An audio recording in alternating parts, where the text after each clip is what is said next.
That's my strategy. All right, guys. So we started our open guard passing for that. Fuck your guard. Yes. Uh, so I want to talk today about basically we're going to start today talking about passing the open guard from the feet. Pretty much each week we'll sort of work on a specific kind of range or context of passing open guard. So this week we're focusing on knee cuts and kind of engaging in the sort of I call this the psychic battle, if you will. Next week we'll talk about passing with pants grips like we did in that first drill today, and we'll move on from there. So here's an interesting thing. Can I grab your mic, please? So if you think about a knee cut pass, right? If you've ever learned a basic knee cut pass, let me actually get you to sit up. Basic and just like right, standard open guard. If you think about a basic knee cut pass, the positioning that I need for it is essentially the positioning that Mike here will have if he is sitting in an open guard. Right? If you think about it, if he just stays frozen, and I just find my way in there, and I put my shin down, that's exactly, these are the conditions I want for a knee cut, right? I'm getting my underhook, get the sleeve, we'll talk about this in more depth, right? Likewise, if he is on his back and his feet are up, this sort of context, these are the exact conditions I want to pass with pants grips, right? He's in the position I want him to be. So I'm here, Orlando, X passes, etc. So it kind of begs the question, why is passing the open guard difficult? If like we know like there's only two options basically speaking in terms of, I mean, obviously we're rendering it down to a really simple thing, but if he can either be sitting up on his tailbone and facing me, or laying down on his back with his feet up, and both of which lend themselves really effectively to really common open guard passes, why is passing open guard difficult? Is it so variable? Well, here's the thing. It's to move Kind very of. little. Huh? It's to move very little. He has to move very little, that's true. Here's the thing though, this is what I want to focus in on. Those are both good points, but this is what I want to focus in on. So we said that if he's sitting up in that open guard, those are the exact conditions I want for my knee cut. And if he's laying down on his back and his knees are up, those are the exact conditions I want for my tornado pass, or my X pass. Well, here's an interesting thing, is okay, so I'm gonna, all right, excellent. I'm going to initiate a knee cut. Well, Mike, what would you do to prevent my knee cut? Right, he's going to go to his back, and his knees are gonna come up. Because even if he doesn't have this foot, even if it's just a shin, as long as he puts this prop in the way, and he's pushing me away, I'm not going to make my knee cut happen so easy. Same thing in reverse. If I'm going for my tornado pass or my X pass, let's say I have you on your back, and I'm trying to work this, how would you react to this? Like, how would you start blocking this, right? You would start, right, extending me away, and a lot of times, just sitting up. If he can sit up or get his feet to the floor, this pass doesn't work anymore, fundamentally speaking. So the thing to zero in on here is that while the base positions lend themselves really effectively to these basic open guard standing passes, the other position is the exact thing they will do to block it, right? Like, so if I have him pinned down, right, I'm pinning his knees to his chest, all he has to do is sit up, now I tornado pass him. If I'm trying to knee cut and he's sitting up, all he has to do is put his back on the floor, get his knees up, and now my knee cut is floor. Does that make sense, guys? Yeah? Thus, our goal is to win the psychic battle, because the positional battle is so binary that he can just keep reversing course. Okay, I'm going to go my back to the floor, knees up. I'm going to put my tailbone on the floor, feet down. And where he's going to keep toggling that. Have you ever been like rolling with somebody and you're trying to pass their open guard and they just like, you just can't get past their knees or their feet. And they're just switching. They're getting on their hip, they're getting on their butt, they're putting their feet in the air, they're getting sitting back up, etc.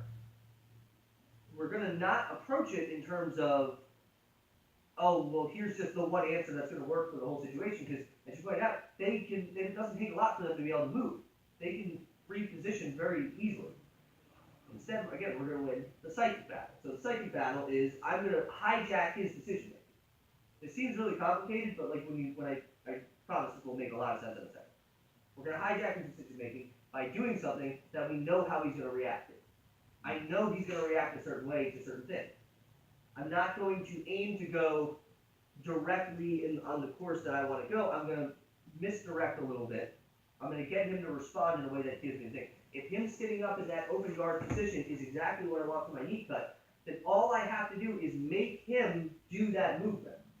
Like, I just have to make him put himself there in a moment that I'll have the timing to be able to make my entry happen without him getting the frames away.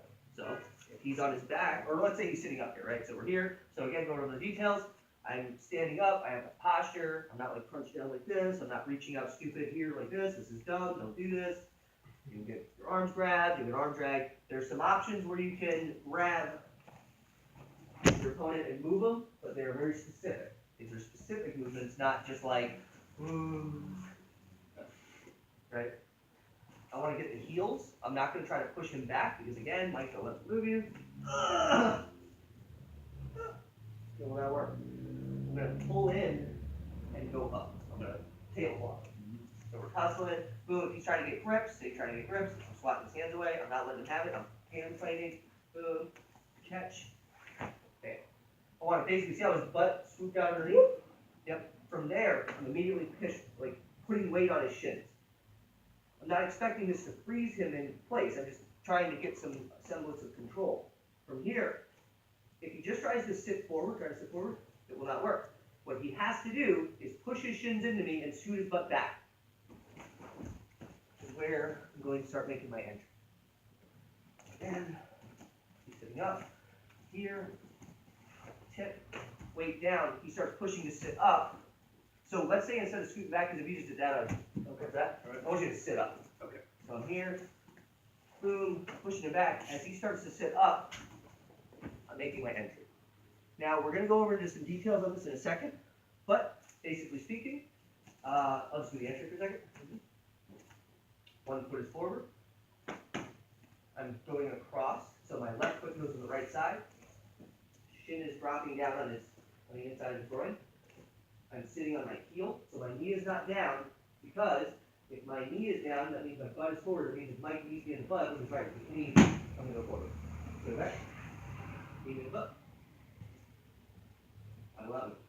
Sitting on my heel, good. Weight on my knee back. Okay? This foot is stepped up. What I'm aiming for is either neither of us have an underhook, I get this underhook. But I do not let him get this underhook. If he gets his underhook, we're very screwed up.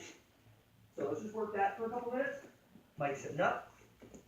We're here. Catch the heels. Tip him back. He starts pushing into me and he starts working to sit up. I step in. Again, weight on my heel. Foot up.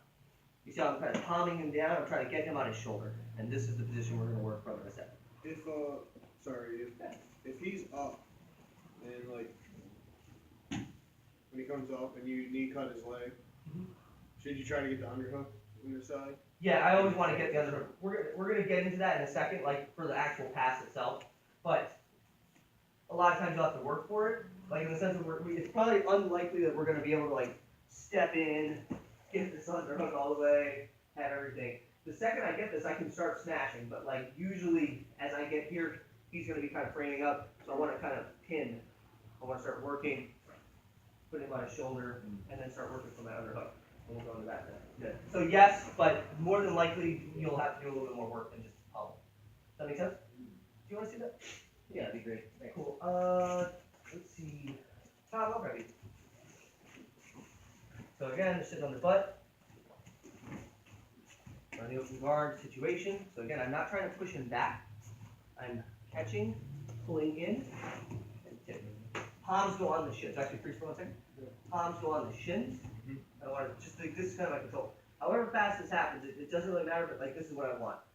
So that as he starts pushing forward and starts to sit up, I step in, drive him to his side. I'm sitting on my heel, and then working from here. Gotcha. Okay. So let's work on that for a few minutes, and then we'll get to the actual guard pass. All right. Go. 1, 2, 3. And Tom, why don't you just circle in with any one of these groups?